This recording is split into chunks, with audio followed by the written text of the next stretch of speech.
Antes da escuta dos celulares.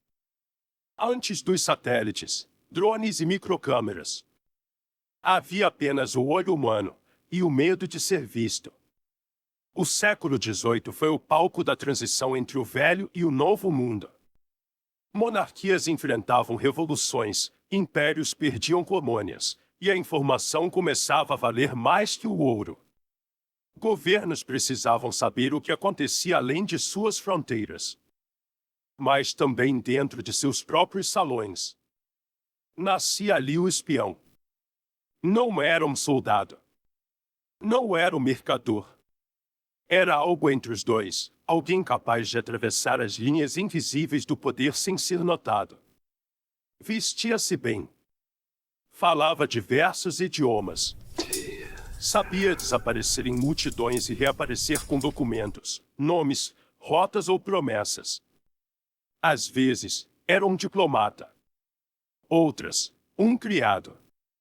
E em muitas missões, um homem ou uma mulher sem identidade fixa. Esses agentes agiam sob ordens diretas de cortes, ministérios ou interesses secretos.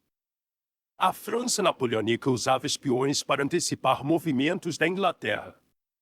A Prússia, para monitorar alianças. E nas Américas, as potências coloniais infiltravam agentes entre senhores de terras e líderes de revolta. Suas armas principais eram o ouvido e a memória. Mas quando isso não bastava, escondiam lâminas nas botas. Ou pistolas, em objetos que não pareciam pistolas. Esses agentes não possuíam arquivos, nem medalhas. Quando morriam, morriam com o silêncio. Mas enquanto vivos, eram o fio invisível que movia exércitos sem levantar espadas. Para um olhar desatento, era apenas um relógio de bolsa. Mas em mãos treinadas, era um disparo disfarçado de pontualidade. No século XIX, o relógio de corrente era um símbolo de status. Nobres, diplomatas e burgueses o traziam pendurado no colete, ligado por uma pequena corrente de prata ou ouro. Mas alguns não marcavam apenas o tempo, marcavam também o fim de uma vida. As chamadas watch guns, ou pistolas relógio, foram engenhosas criações da arma oculta. Aparentemente funcionais, muitos desses relógios tinham visor, ponteiros e corda. Mas escondido sob a tampa frontal ou traseira havia um pequeno cano, geralmente calibre .22 ou menor, e um minúsculo gatilho interno. O mecanismo variava conforme a origem. Em alguns modelos, o disparo era feito ao pressionar o botão de ajuste de hora. Em outros, havia uma pequena alavanca lateral, disfarçada de engrenagem decorativa. A munição? Pequenas cápsulas com pólvora negra e bolinhas de chumbo, suficientes para causar dano letal em curta distância. Em outros casos, usavam-se agulhas envenenadas, impulsionadas por molas, transformando o relógio em uma seringa disfarçada de arma. Essa arma não era feita para tiroteios, era feita para proximidade extrema, disfarce e emergência. Não há objeto mais banal do que uma chave. Mas quando feita por mãos discretas, pode abrir portas. Ou fechar destinos. Durante o século XIX, a industrialização e o crescimento urbano transformaram o uso cotidiano de objetos metálicos. Fechaduras tornaram-se mais complexas, e as chaves passaram a ser símbolos tanto de segurança quanto de acesso. Era o disfarce perfeito. As chamadas pistolas-chave, ou key guns, surgiram como artefatos de espionagem e autodefesa clandestina. Trata-se de um complexo mecanismo em um pequeno tubo oco embutido no corpo de uma chave longa e reforçada, com um gatilho oculto geralmente embutido na base ou no lado oposto da haste. Essas peças não eram feitas por armeiros comuns. Eram forjadas por mestres relojoeiros e armeiros de precisão, especialmente encomendadas por governos ou agentes privados.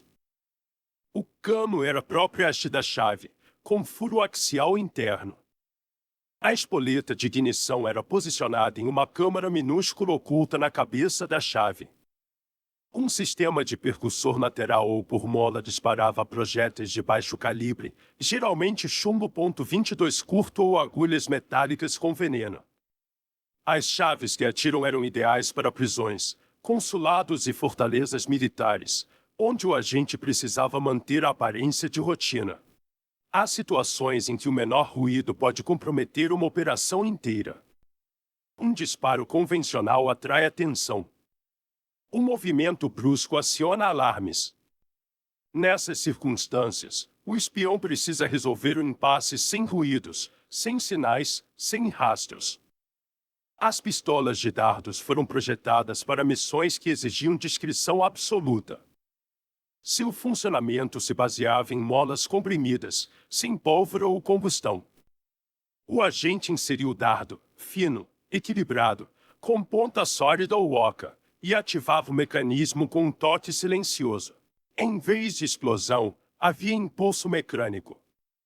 Em vez de estampido, apenas o som do ar cortado. Os dardos podiam conter substâncias que induziam sonolência, perda de força muscular ou desorientação temporária. O objetivo era garantir vantagem ao agente, evitar confronto e concluir a missão de forma limpa. Quando um homem entra em uma sala com uma bengala, ninguém se alarma. Quando ele a apoia no chão, ninguém recua. Mas quando essa bengala esconde um disparo, todo o cenário muda, sem que alguém tenha tempo de entender por quê. Durante o século XIX, a bengala era parte do traje masculino formal. Usada por cavalheiros, diplomatas, militares reformados e até por espiões disfarçados de eruditos, ela era aceita em todos os ambientes, tribunais, recepções, vagões de trem e até em plenários. E por ser um símbolo de status e mobilidade, tornou-se o disfarce ideal.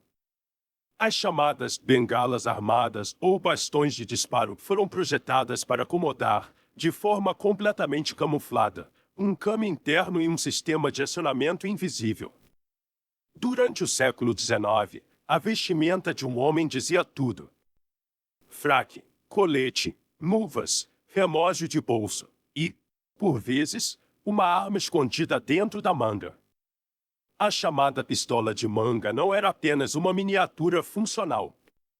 Era uma ferramenta de ação rápida, projetada para ser ativada sem retirar a mão do casaco. Ao mover o braço em determinado ângulo ou acionar um pequeno cordão oculto, a pistola era liberada e deslizava automaticamente para a palma da mão, pronta para disparar. De todas as armas ocultas já criadas, nenhuma era tão íntima, tão silenciosa e tão inesperada. O anel que atira não era apenas um recurso técnico. Era uma afirmação. O perigo agora cabia em um gesto. No século XIX, anéis ornamentais eram comuns entre nobres, militares de alta patente e agentes infiltrados que usavam a elegância como escudo. Mas sob a superfície dourada ou prateada, alguns desses anéis ocultavam um segredo. Um tambor minúsculo, um gatilho embutido e uma carga real. Esses anéis eram projetados para se integrar ao dedo indicador ou médio, com uma forma ligeiramente mais robusta que o anel comum.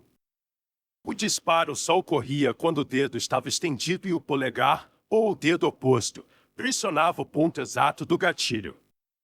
A potência era limitada, mas a surpresa absoluta.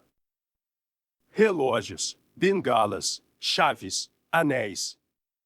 Cada um desses objetos fazia parte da rotina visual da elite do século XIX. Mas nas mãos certas, deixavam de ser ornamentos.